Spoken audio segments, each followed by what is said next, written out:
आज का हमारा टॉपिक है जनरल असेंबली। लास्ट हमने डिस्कस किया था यूनाइटेड नेशन की फॉर्मेशन के बारे में। आज जनरल असेंबली जो है इसको डिटेलली डिस्कस करेंगे। General assembly is a very important organs of the United Nations.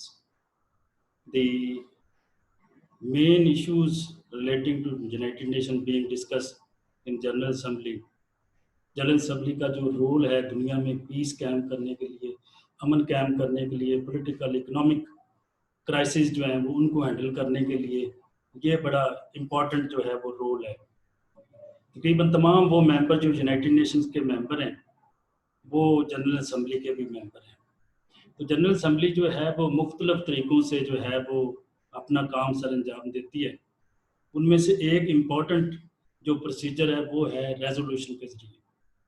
अब रेजोल्यूशन जो है ये कोई लीगल अथॉरिटी नहीं होती अकॉर्डिंग टू इंटरनेशनल लॉ, लेकिन ये एक मॉरल अथॉरिटी होती है। किसी भी रियासत के ख़िलाफ़ रेजोल्यूशन पास हो जाए तो ये समझा जाता है कि इंटरनेशनल लेवल पे जो है वो तनहा हो गई है या उसका वक़ार जो है वो कम हो गया है। तो इसलिए रेजोल्यूशन अगर किसी रियासत के ख़िलाफ़ हो जाए तो वो रियासत जो है वो अपने आप को डीमोरलाइज़ जो है वो महसूस करती है, चाहे वो यूनाइटेड स्टेट ऑफ अमेरिका ही क्यों ना हो। इसके अलावा अमन कायम करने के लिए ज़्यादा रोल जो है वो सिक्योरिटी काउंसिल का है, लेकिन बाज़ औक़ात जो है वो जनरल असेंबली भी अपना रोल अदा करती है जब सिक्योरिटी काउंसिल अपना रोल जो है वो एग्रेसिव तरीके से या इम्प्रेसिव तरीके से सर अंजाम नहीं दे सकती। तो जनरल असेंबली जो है वो अपना रोल अदा करती है। इसकी मिसाल सबसे बड़ी जो है स्विस कनाल का इशू 1956 में हुआ था। सिक्योरिटी काउंसिल जो थी वो वहाँ पर अमन कायम करने में नाकाम हो गई थी, क्योंकि उस वक़्त जो बड़ी सुपर पावर जो फ्रांस और बरतानिया, उसका इंटरेस्ट था स्विस कनाल में। तो आपको पता होगा कि बरतानिया ने, फ्रांस ने और इज़राइल ने स्विस कनाल पे जो है वो अटैक कर दिया था, क्योंकि इजिप्ट ने, मिस्र ने स्विस कनाल जो है वो नेशनलाइज़ कर ली थी। तो ये सिक्योरिटी काउंसिल के सामने जब मैटर गया तो यकीनी तौर पर फ्रांस और बरतानिया जो है उन्होंने उसे वीटो कर दिया। तो अब ये मैटर जो था ये बिल्कुल हॉल्ट हो गया था। तो फिर क्या हुआ कि यूनाइटेड स्टेट ऑफ अमेरिका ने यूगोस्लाविया की मदद से जनरल असेंबली के ज़रिए करारदाद पास करवा के जो है इस मैटर को जो है वो हल किया था। जब सिक्योरिटी काउंसिल जो है वो दुनिया में अमन कायम करने में नाकाम हो जाती है या कोई ऐसी थ्रेट जो अमन के लिए खतरा होती है उसको मेंटेन करने में नाकाम हो जाती है, तो उस वक़्त जो है वो जनरल असेंबली जो है वो अपना रोल जो है वो अदा करती है। जनरल असेंबली जो है इसका सेशन हर साल एक दफ़ा जो है वो लाज़मी होता है, और वो जो सेशन होता है वो तीसरी यानी कि थर्ड ट्यूसडे जो होता है सितंबर का और दिसंबर का, उसमें जो है इसका जो है वो सेशन जो है वो लाज़मी होता है। इसकी डिटेल आगे चल के हम जो है वो डिस्कस करेंगे। सेशन से पहले इसके प्रेसिडेंट का चुनाव होता है, प्रेसिडेंट को चुना जाता है। अगर प्रेसिडेंट का चुनाव नहीं होता तो प्रीवियस जो प्रेसिडेंट होता है वो ही सेशन जो है वो उसको इम्प्लीमेंट कराता है या सेशन को जो है वो चलाता है। इसके अलावा जो है अगर स्पेशल सेशन को कॉल करना हो तो सिक्योरिटी काउंसिल स्पेशल सेशन को कॉल कर सकती है, या मेजॉरिटी ऑफ मेंबर जो है सिक्योरिटी अपना जो है स्पेशल सेशन जो है वो कॉल कर सकती है, और उसका इजलास जो है वो 15 दिन के अंदर अंदर होना जो है वो ज़रूरी है। एमरजेंसी मैटर के बारे में सिक्योरिटी काउंसिल और मेजॉरिटी जनरल असेंबली जो है वो सेशन जो है वो कॉल कर सकती है। 24 घंटे के अंदर अंदर जो है वो सेशन जो है वो कॉल किया जा सकता है। तो जनरल असेंबली जो है ये बड़ा ही इम्पोर्टेंट ऑर्गन है यूनाइटेड नेशन का। इसका रोल जो है वो यूनाइटेड नेशन में सबसे ज़्यादा इम्पोर्टेंट है। कुछ लोग तो ये कहते हैं कि इसका रोल जो है वो सिक्योरिटी काउंसिल से भी ज़्यादा इम्पोर्टेंट है। तो जनरल असेंबली जो है इसको यूनाइटेड नेशन के चार्टर में किस तरह से डिस्कस किया गया है, स्टेप बाय स्टेप हम उसको आर्टिकल वाइज जो है वो डिस्कस करेंगे। आर्टिकल 9 जो है, जहाँ से जनरल असेंबली जो है इसके बारे में मामलात शुरू होते हैं, जनरल असेंबली को डिस्कस किया गया है। आर्टिकल 9 से लेकर आर्टिकल 22 तक जनरल असेंबली जो है वो उसको डिस्कस किया गया है। तो आर्टिकल 9 से हम शुरू करते हैं। आर्टिकल 9 में ये लिखा हुआ है, the General Assembly shell consist of the members of the United Nations. General Assembly में तमाम मेंबर शामिल हैं जो यूनाइटेड नेशन के मेंबर हैं। This is significance of the General assembly, all member who are the member of the United Nation also member of General Assembly. Each member shall have not more than 5 representatives in General Assembly. हर रियासत 5 जो है वो अपने नुमाइंदे भेज सकती है, representative भेज सकती है, इससे ज़्यादा नुमाइंदे जो है वो नहीं भेजे जा सकते। तो ये आर्टिकल 9 में जो है वो इसको डिस्कस किया गया है। अब वो अपने फंक्शंस किस तरह से या पावर्स किस तरह से परफॉर्म करती है, ये आर्टिकल 10 से जो है वो शुरू होता है। आर्टिकल 10 में लिखा गया है, द जनरल असेंबली में डिस्कस एनी क्वेश्चन और any matters with in the scope of the present charter. जो प्रेजेंट चार्टर यूनाइटेड नेशन का है उसके स्कोप में जो भी मामला आता है उसको जो है वो जनरल असेंबली जो है वो डिस्कस कर सकती है, चाहे वो पीस का मैटर है, चाहे वो सिक्योरिटी का मैटर है, चाहे वो पॉलिटिकल या इकोनॉमिक मैटर है, चाहे वो सोशल इकोनॉमिक या और तरह का मैटर है, उसको जो है वो डिस्कस कर सकती है। Are relating to the powers and functions of any organs provided for the present charter.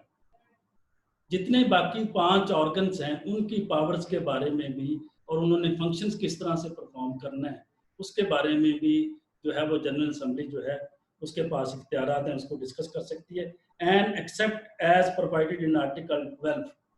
Article 12 में क्या है, ये एक्सेप्शन है कि वो मामला जो सिक्योरिटी काउंसिल के सामने सब जुडिस होंगे या सिक्योरिटी काउंसिल के सामने जो है वो ज़ेर समाअत होंगे, उन मामलात को जनरल असेंबली जो है वो नहीं सुन सकती।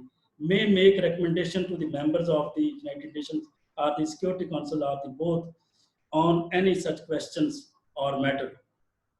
तो एक कदगन है वो है आर्टिकल 12 की, वो मैटर जो ज़ेर समाअत है सिक्योरिटी काउंसिल के वो जनरल असेंबली नहीं सुन सकती। बाकी सारे मामला जो है वो जनरल असेंबली जो है वो सुन सकती है और अपनी तजावीज़, रिकमेंडेशन और सजेशन जो है वो दे सकती है। तो ये आर्टिकल 10 में जो है वो डिस्कस किया गया है। किसी भी मैटर के बारे में जो है वो जनरल असेंबली जो है वो कोई भी मामला सुन सकती है, उसके बारे में तजवीज़ दे सकती है, उसके बारे में सजेशन दे सकती है, लेकिन मासवाए उन मामला के जो कि सिक्योरिटी काउंसिल में ज़ेर समाअत हों उन मामला को जनरल असेंबली जो है वो नहीं सुन सकती। आर्टिकल 11, द जनरल असेंबली में consider the general principles of cooperation in the maintenance of international peace and security। General assembly जिस तरह के यूनाइटेड नेशन का मेन ऑब्जेक्ट और पर्पस ये है कि दुनिया में अमन कायम करना है, इसी तरह जनरल असेंबली जो है इसका भी मकसद ये है कि दुनिया में अमन जो है वो किस तरह से कायम करना है।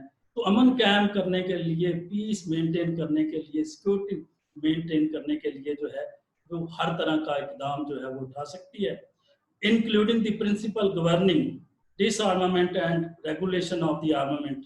किसी मुल्क से असला छीनना है, डिसआर्मामेंट, किस मुल्क के पास कौन कौन से जो है वो वेपन होने चाहिए। देखिए इंटरनेशनल लॉ के तहत कुछ वेपन इस तरह के हैं कोई मुल्क नहीं बना सकता। अगर कोई मुल्क बनाएगा, मिसाल के तौर पर बायोलॉजिकल वेपन बनाता है, एंथ्राक्स बनाता है, ऐसे वेपन जो है वो इंटरनेशनल लेवल पे प्रोहिबिटेड है, तो उस मुल्क को डिसआर्मामेंट करना है। या बगैर डिक्लेयर किए हुए कोई शख्स एटॉमिक बम बना लेता है, कोई मुल्क एटॉमिक बम बना लेता है, तो उसको डिसआर्मामेंट जो है वो किस तरह से करना है। एंड मे मेक रिकमेंडेशन, और तजावीज़ देगा with regard to such principle to the member to the Security Council और बोथ। तो वो सिक्योरिटी काउंसिल को इन मामलात के बारे में तजावीज़ देगा, इन मामलात के बारे में या इसके अलावा मामलात के बारे में वो अपनी तजावीज़ जो है वो देगा।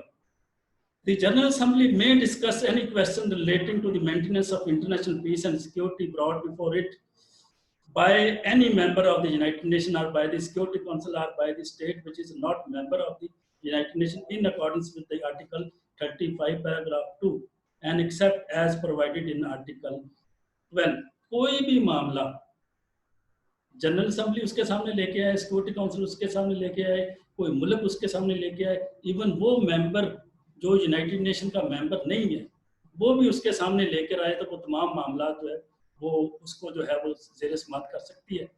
लेकिन उन मामलात को जेर समाअत नहीं कर सकती जिनकी रिस्ट्रिक्शन जो है वो आर्टिकल 12 में लगाई गई है। May make recommendation with regarding to such question to the state or states concern to the Security Council to both any such question on which action is necessary shall be referred to the Security Council by the General Assembly either before or after discussion.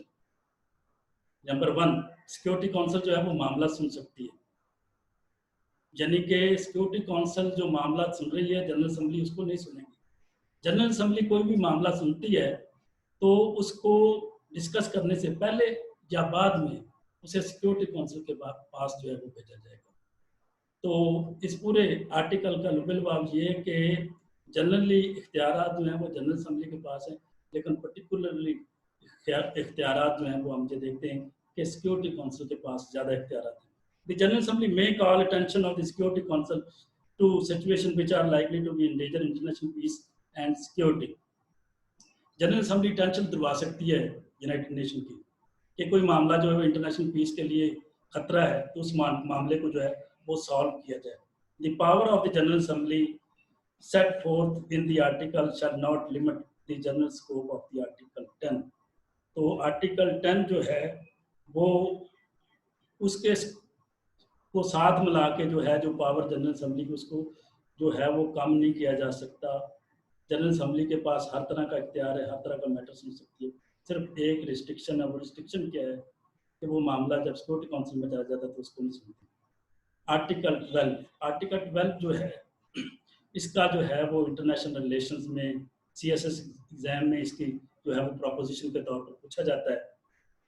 While the Security Council is exercised in respect of any dispute or situation, the function as signed to the present charter, the General Assembly shall not make any recommendation with regard to that dispute or situation unless the Security Council so requests. जब तक मामला जो है वो security council के सामने जेर समाअत है, जनरल असेंबली उसको नहीं सुन सकती। तो ये आर्टिकल 12 जो है वो इसमें तस्करा किया गया है। आर्टिकल 12(1) में इसका तस्करा किया गया है।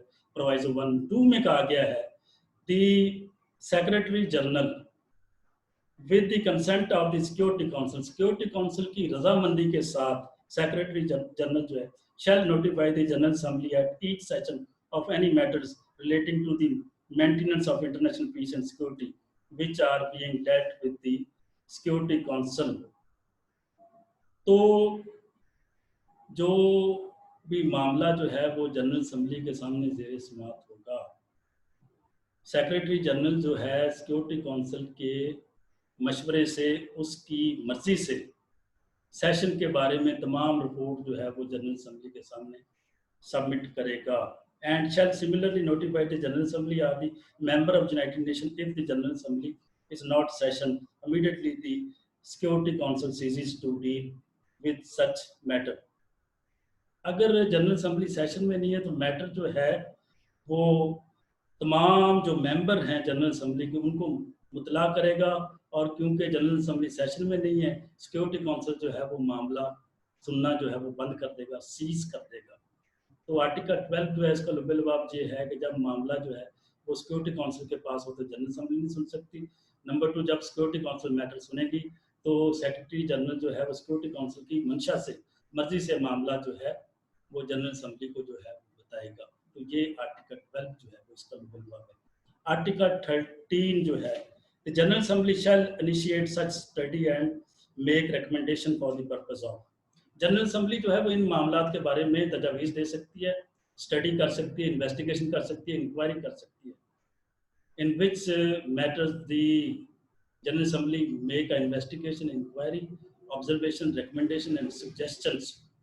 वो पॉलिटिकल हो सकता है, इकोनॉमिकल, ट्रेड, वो तमाम जो यूनाइटेड नेशन के चार्टर में जो है वो शामिल है, उन मामलात के बारे में जो है वो जनरल असेंबली स्टडी कर सकती है। वो जो है वो उसके बारे में रिकमेंडेशन दे सकती है। कोई ऐसा मामला जिसके बारे में अभी तक कोडिफाइड लॉ नहीं बने इंटरनेशनल लेवल में, तो स्टडी करके ये बता सकती है कि इसके कस्टमरी लॉ से कोडिफाइड लॉ, यानी कि लॉ मेकिंग ट्रीटी जो है वो किस तरह से बनाए। तो ये बेशुमार लॉ मेकिंग ट्रीटी जो बने हम ये देखते हैं यूनाइटेड नेशन के बनने के बाद, और जनरल असेंबली की रिकमेंडेशन से बेशुमार, जिस तरह जो है Vienna Convention law of treaty है, Vienna Convention law of diplomatic agents है, इसी तरह Vienna Convention for sea water है, बेशुमार वियना कन्वेंशन जो है वो मुख्तलिफ वॉरफेयर्स के बारे में, ये सारे लॉज जो हैं वो बने, इसमें जनरल असम्बली की रिकमेंडेशन तजावीज़ जो हैं वो शामिल थी। वो किन किन मामलात के बारे में इसके अलावा जो है वो रिकमेंडेशन जो है वो जनरल असम्बली दे सकती है, यानी कि यूनाइटेड नेशन को, promoting international cooperation in political field and encouraging the progressive development of international law and its codification, यानी कि इंटरनेशनल पीस को जो है वो किस तरह से बूस्ट अप करना है, इंटरनेशनल लेवल पे पीस को किस तरह से मेंटेन करना है, whatever the measures are necessary for the maintenance of international peace, उसके बारे में जो है वो अपनी रिकमेंडेशन जो है वो दे सकती है। इसके अलावा जो इंटरनेशनल लॉ को कॉडिफाइड किस तरह से करना है, तो उसके बारे में भी अपनी रिकमेंडेशन जो है वो दे सकती है। जो बर्निंग इश्यूज हैं उनके बारे में तजवीज़ देगी कि इन्हें जो है वो कॉडिफाइड कर लिया जाए। इन्वायरमेंट का जिस तरह आजकल जो है वो बड़ा मसला है, जिस तरह कोविड-19 का बड़ा मसला है, तो उसके बारे में कोई लॉ बनाने इंटरनेशनल लेवल पे, क्योंकि ये इंटरनेशनल पैंडेमिक का लफ्ज़ जब हम इस्तेमाल करते हैं तो उससे मुराद ये है कि इंटरनेशनल डिजीज़ है। एपिडेमिक जो है वो मुल्की लेवल पे होती है, पैंडेमिक इंटरनेशनल लेवल पे, तो इसका तल्लुक भी पैंडेमिक का इंटरनेशनल लॉ के बारे में। तो इंटरनेशनल लेवल पे अगर इसके लिए किसी लॉ की ज़रूरत है, किसी मेडिकल असिस्टेंस की ज़रूरत है, तो जनरल असम्बली जो है वो अपनी रिकमेंडेशन जो है वो दे सकती है कि सारी दुनिया के लोगों की जान जो है वो किस तरह से बचाना है, या लोगों को तहफ़्फ़ुज़ जो है वो किस तरह से देना है। अगर कोई मुल्क जो है वो इंटरनेशनल वेल्थ ऑर्गेनाइजेशन की सजेशन रिकमेंडेशन की खिलाफवर्जी कर रहा है, तो उसके बारे में भी जो है वो रेजोल्यूशन और तजावीज़ जो है वो जनरल असम्बली दे सकती है। Promoting international cooperation in economic, social, cultural, education and health fields and assisting in the realization of human rights and fundamental freedoms of all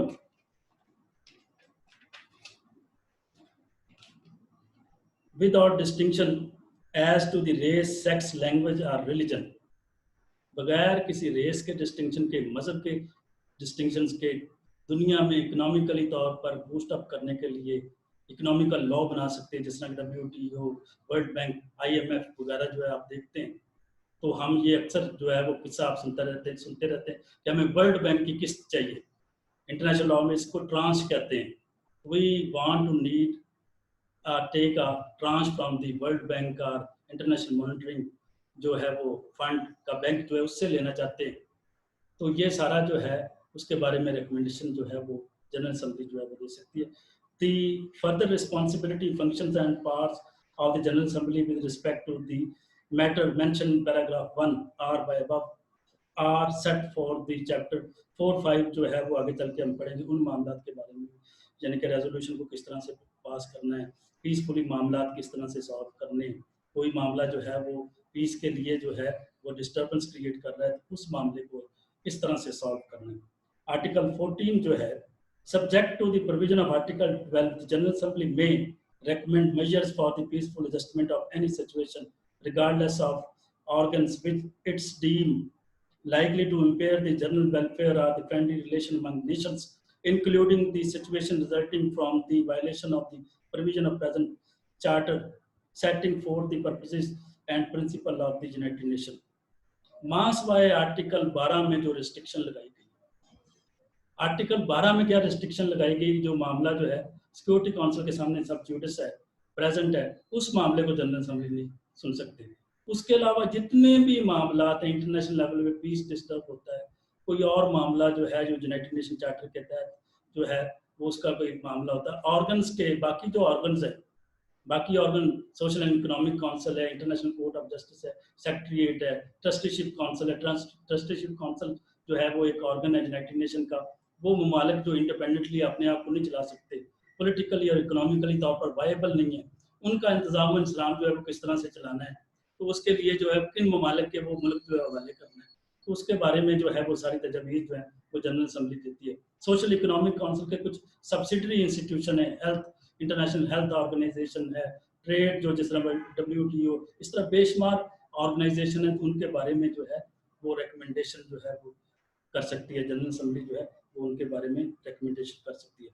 article 15, the General Assembly shall receive and consider annual and special report from the Security Council. These reports shall include an amount and account of the measures that the Security Council has decided upon or taken to maintain international peace and security. अब General Assembly जो है इसे सबसे important institution इसलिए क्या कहा जाता है कि सिक्योरिटी काउंसिल जो है वो जो भी इकदाम लेती है, जो भी मेजर लेती है इंटरनेशनल पीस कायम करने के लिए, वो रिपोर्ट जो है वो जनरल असम्बली को जो है वो दी जाती है। तो जनरल असम्बली जो है उसका जो है वो एनालिसिस कर सकती है। General Assembly shall receive and consider reports from the other organs of the United Nations. इसके अलावा भी जो अदारे हैं उनसे रिपोर्ट्स ले सकती है और उनको कंसिडर कर सकती है। कंसिडर से क्या मुराद है? डिस्कशन कर सकती है। Social Economic council, international court of justice जो है वो ट्रस्टीशिप काउंसिल, सब्सिडरी इंस्टीट्यूशन जो है यूनाइटेड नेशन के, वो भी अगर रिपोर्ट दें तो वो उसको जो है वो सुन सकती है। तो ये जो है वो आर्टिकल 15-16 में डिस्कस किया गया। The General Assembly shall perform such function with respect to the international trusteeship system as are assigned to it under charter जो है वो 7-8 including the approval of the trusteeship agreement for areas not designated as a strategic। अब जो trusteeship council का जो institution है, जो एक अदारा है यूनाइटेड नेशन का, कोई मुल्क जो है वो इंडिपेंडेंटली नहीं चल सकता, पॉलिटिकली और इकोनॉमिकली तौर पर वाइबल नहीं। उसको किस तरह से चलाना है, कौन ममालिक जो है वो उसका इंतजाम इंतजाम करेंगे, तो ये सारा काम जो है वो जनरल असम्बली के सपुर्द है। जनरल असम्बली जो है उस मैटर को जो है वो बताएगी किस तरह से इसको जो है वो हल करना है। Article 17, the General Assembly shall consider and approve the budget of the organisation. Organisation क्या है? United nation. यूनाइटेड नेशन को कितने बजट की ज़रूरत है, कितना बजट जो है स्पेंड करना है, और उसकी जो है किस तरह से बजट जो है वो स्पेंड किया गया है, ये सारा जो है ये फैसला जो है वो जनरल असम्बली करती है। The expenses of the organisation shall be borne by the member as appointed by the General Assembly. किस तरह से एक्सपेंसेस जो है वो खर्च हुए, किस तरह से जो है वो एक्सपेंडिचर जो है वो लगाए गए हैं, वो सब की report. The General Assembly shall consider and approve any financial and budgetary arrangement with specialized agencies referred to the Article 57 and shall examine the administrative budget of such specialized agencies with a view to make recommendation to the agencies concerned। कोई special काम करने के लिए दुनिया में जो है वो पीस कायम करने के लिए, वहाँ पे पॉलिटिकल स्टेबिलिटी, आप सुनते हैं कि यूनाइटेड नेशन ने अपनी फौज को अमन कायम करने के लिए जो है फलां मुल्क में भेजा है, रवांडा में भेजा है, किसी मुल्क में भेजा है, बोस्निया में भेजा था। तो उनका जो बजट्स जो होता है, स्पेंड होता है, उसके तमाम जो है वो किस तरह से जो है वो एक्सपेंडिचर हुए, उसका रिकॉर्ड जो है वो तलब कर सकती है। आर्टिकल 18, वोटिंग जो है वो जनरल असम्बली में किस तरह से होती है। Each member of the General Assembly shall have 1 vote. 5 representative भेज सकता है, लेकिन वोट हर मुल्क का जो है वो एक है। आर्टिकल 18 में डिस्कस किया गया है। Decision of the General assembly on important question shall be made by a 2/3 majority of the member present and voting. ये बड़ा इंपॉर्टेंट पॉइंट है। जो फैसला करती है जनरल असम्बली वो करती है 2/3 मेजॉरिटी से, और 2/3 मेजॉरिटी जो प्रेजेंट होती है सेशन में। 2/3 मेजॉरिटी से ये मुराद नहीं है कि सारे मेंबर, बल्कि जो मेंबर सेशन में प्रेजेंट होते हैं उनमें से 2/3 मेजॉरिटी जो है उसको मद्देनजर रख के जो है वो फैसला किया जाता है। दीज क्वेश्चन शैल इंक्लूड, उसमें मामला जो 2/3 मेजॉरिटी से किए जाते हैं उनमें कौन कौन से मामला हैं वो शामिल हैं। Recommendation with respect to the maintenance of international peace. International peace जो है वो इसमें शामिल है। सिक्योरिटी इसमें शामिल है। The election of the non permanent member of the Security council. देखिए सिक्योरिटी काउंसिल जो है उसके 5 परमानेंट मेंबर हैं, 9 जो है वो नॉन परमानेंट जो है वो मेंबर हैं। तो नॉन परमानेंट मेंबर्स के इलेक्शन का फैसला जो है वो 2/3 जो मेंबर प्रेजेंट होते हैं जनरल असम्बली करती है। The election of the member of the economic and social council का जो इलेक्शन होता है उसका फैसला भी 2/3 जो प्रेजेंट होती है। The election of the member of the Trusteeship Council according to the paragraph E. Article 86, the admission of the new member of the United Nation, the suspension of the rights and privileges of the membership, the expulsion of the member question relating to the operation of the trusteeship system and budgetary question। कौन कौन से मामलात हैं जिनके बारे में general Assembly जो है जो अरकान प्रेजेंट होते हैं 2/3 मेजॉरिटी से, सोशल इकोनॉमिक ट्रस्टीशिप का मामला, मेंबर जो नए जो है वो उनको किस तरह से इंडक्ट करना है, या किसी मेंबर को एक्सपेल जो है वो किस तरह से करना है, इन तमाम पीस के मतलब और सिक्योरिटी के मतलब इन मामलात के बारे में जनरल असम्बली जब फैसला करती है तो 2/3 मेजॉरिटी जो प्रेजेंट होती है उनको मद्देनजर रखकर जो है वो फैसला करती है।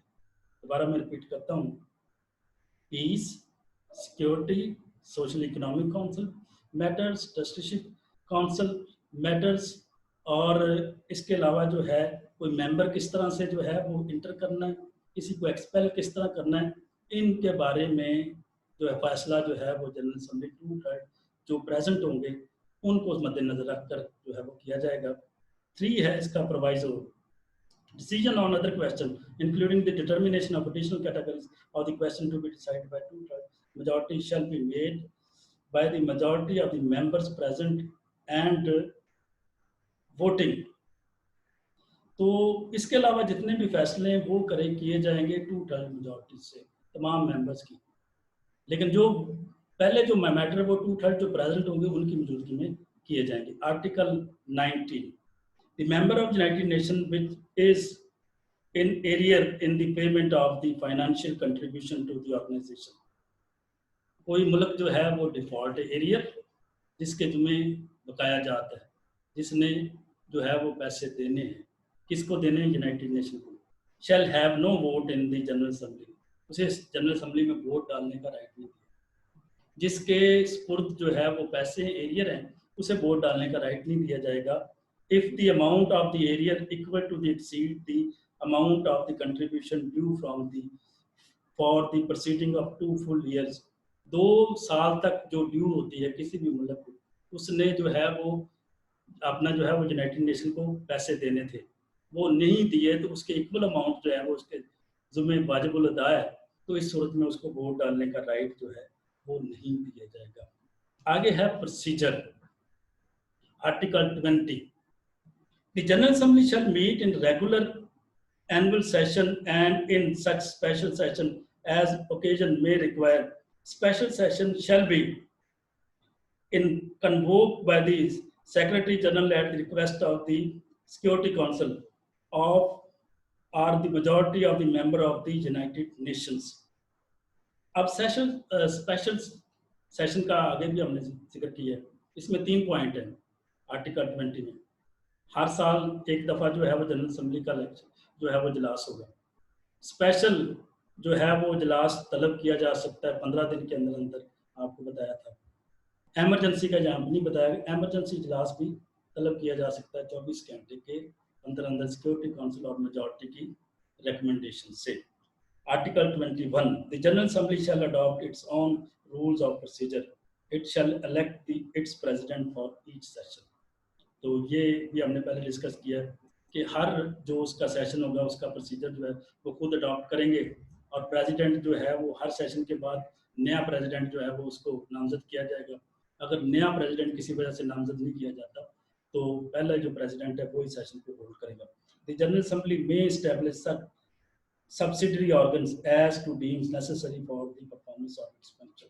अपने फंक्शन को परफॉर्म करने के लिए जो है वो उसे सब्सिडरी इंस्टीट्यूशन जो है वो बनाने चाहिए, तो वो जनरल असेंबली जो है वो बना सकती है। तो आर्टिकल 9 से लेकर आर्टिकल 22 तक जो है वो जनरल असेंबली की डिटेल जो है वो हमने डिस्कस की। इसके अलावा जनरल असेंबली जो है इसकी रेजोल्यूशंस के बारे में भी आपके को इल्म होना चाहिए कि रेजोल्यूशन के बारे में जनरल असेंबली जो है इसके क्या इख्तियारात हैं। What is the meaning of resolution according to international law? Resolution is not a law, it is not authority, it is a ethics warning। जो रेजोल्यूशन है इंटरनेशनल लॉ के तहत वो लॉ नहीं, ये एक वार्निंग है। अब रियासतें जो हैं वो अखलाकी तौर पर डरती हैं कि यूनाइटेड नेशन या जनरल असेंबली उसके खिलाफ कोई रेजोल्यूशन ना पास कर दें। अगर उसके खिलाफ किसी मुल्क के खिलाफ रेजोल्यूशन पास हो जाए तो वो मुल्क जो है वो इंटरनेशनल लेवल पे उसकी सेंटिटी उस तरह नहीं रहती जिस तरह के उसकी एक होनी चाहिए, क्योंकि इंटरनेशनल लॉ जो है अभी लॉ नहीं बना, लेकिन कोई दुनिया की रियासत ऐसी नहीं है जो इंटरनेशनल लॉ को अलग वायलेट कर सके। आप जो देखें कि United state of America, Russia, German, France, बरतानिया की भी कभी जरूरत नहीं हुई कि अलग वो इंटरनेशनल लॉ की वायलेशन करें। अगर वो इंटरनेशनल लॉ की वायलेशन करते हैं तो कोई ना कोई जस्टिफिकेशन पेश करते हैं कि हमने इस जस्टिफिकेशन की वजह से ये किया, कोई ना कोई उसकी जो है वो रैशनैलिटी या कोई ना कोई स्यूडो लॉजिक वो जरूर पेश करते हैं। तो रेजोल्यूशन जो है इसकी सेंटिटी भी लॉ की तरह की बनती जा रही है। बेसिकली तौर पर मेंटेनेंस ऑफ पीस और सिक्योरिटी जो है, ये मामला जो है ये सिक्योरिटी काउंसिल का है। लेकिन सिक्योरिटी काउंसिल अगर, क्योंकि 5 उसके परमानेंट मेंबर हैं, what is the fault of the Security council? 5 permanent members में से एक मेंबर भी वोट ना डाले या मुखालफत में वोट डाल दे तो वीटो हो जाता है। अमेरिका, रशिया, फ्रांस, बरतानिया और चाइना। तो अगर कोई मैटर के बारे में एक मुल्क जो है वो एब्सटेन कर देता है या मुखालफत में वोट डालता है तो इंटरनेशनल लेवल पे क्या पैदा हो जाएगा? स्टेटस को पैदा हो जाएगा। अब इस स्टेटस को हल करने के लिए जो है वो जनरल असेंबली जो है वो उसको अपना रोल जो है वो अदा करना पड़ता है। तो हमने देखा कि जनरल असेंबली ने मुतअद्दिद दफ़ा, जिस तरह आपको मिसाल भी दी स्विस कनाल की, रशियंस मैटर्स में और मैटर्स में जो है वो अपना रोल जो है वो अदा किया। अब जो भी मैटर जनरल असेंबली में चला जाए उस मैटर को वायलेट करना बड़ा मुश्किल है। देखिए, हम एक इजराइल की मिसाल देते हैं कि फ़लस्तीन के साथ वो बड़े जुल्म करता है, लेकिन ये ध्यान में रहे कि जब आप कोई मैटर इंटरनेशनल कम्युनिटी के सामने, जनरल असेंबली के सामने, सिक्योरिटी काउंसिल के सामने, यूनाइटेड नेशन के सामने लेके जाते हैं तो आपको क्लीन हैंड जाना पड़ता है। अगर आप पे भी कोई गिल्ट हो, एलिगेशन हो, तो इस सूरत में जो ताकतवर मुल्क होता है, खासकर इजराइल जिसकी सुपरविजन जो है वो अमेरिका करता है, सबको पता है, तो आपका केस जो है वो कमजोर हो जाता है। तो अगर किसी जगह पे जिस तरह कश्मीर इशू है तो इसके बारे में भी हम पढ़ते हैं कि रेजोल्यूशन जो है वो यूनाइटेड नेशन ने पास की थी। आपने सुना होगा वो रेजोल्यूशंस भी आपने पढ़ी होंगी, राइट ऑफ सेल्फ डिटर्मिनेशन के बारे में। तो रेजोल्यूशन तो पास हुई, लेकिन रेजोल्यूशन की इम्प्लीमेंटेशन ना इंडिया ने की ना पाकिस्तान ने की। यानी उसमें पहली शर्त ये थी उस रेजोल्यूशन में कि इंडिया भी अपनी फौज वापस बुलाएगा, पाकिस्तान भी अपनी फौज आज़ाद कश्मीर से वापस बुलाएगा और गिलगित बल्तिस्तान से वापस बिल्कुल खाली कर देगा, इंडिया भी खाली कर देगा। इंडिया क्योंकि एडमिनिस्ट्रेशन जो है वो, क्योंकि उनके साथ लाक हुआ था, उनके साथ जो है वो उन्होंने एक्सेशन की डीड पे सिग्नेचर किए थे, एडमिनिस्ट्रेशन इंडिया की रहेगी। तो ऑब्जर्वर जो है वो यूनाइटेड नेशन मुकर्रर करेगा जिनकी सुपरविजन में जो है वो इस्तिस्वाब राय होनी थी, तो वो इस्तिस्वाब राय नहीं हो सकी। तो जब हम इंटरनेशनली किसी मैटर को डिस्कस करते हैं तो एक ब्रॉडर प्रोस्पेक्टिव में हम उस मैटर को जो है वो डिस्कस करते हैं। तो अगर दोनों तरफ से, इंडिया और पाकिस्तान की तरफ से, उसको जो है कश्मीर इशू की रेजोल्यूशन जो है वो अर्ली स्टेज पे जब वो गई थी 1948 में, उन पे इम्प्लीमेंट करते तो कश्मीर का इशू जो है वो हल हो सकता था। सिर्फ हमें ये इल्ज़ाम देना कि इंडिया जो है वो ताकतवर है और यूनाइटेड नेशन ने अपना रोल अदा नहीं किया, तो ये भी एक आर्गूमेंट जरूर हो सकती है पैट्रियोटिज्म के नुक्ता नज़र से, लेकिन इंटरनेशनल लॉ के नुक्ता नज़र से हमें कुछ ना कुछ जो है वो उसमें फॉल्ट जो है नजर आते हैं। तो ये जनरल असेंबली के बारे में आज हमने डिस्कस किया। नेक्स्ट जो है वो सिक्योरिटी काउंसिल को डिटेलली अकॉर्डिंग टू आर्टिकल जो है वो डिस्कस करेंगे। खुदा हाफिज़।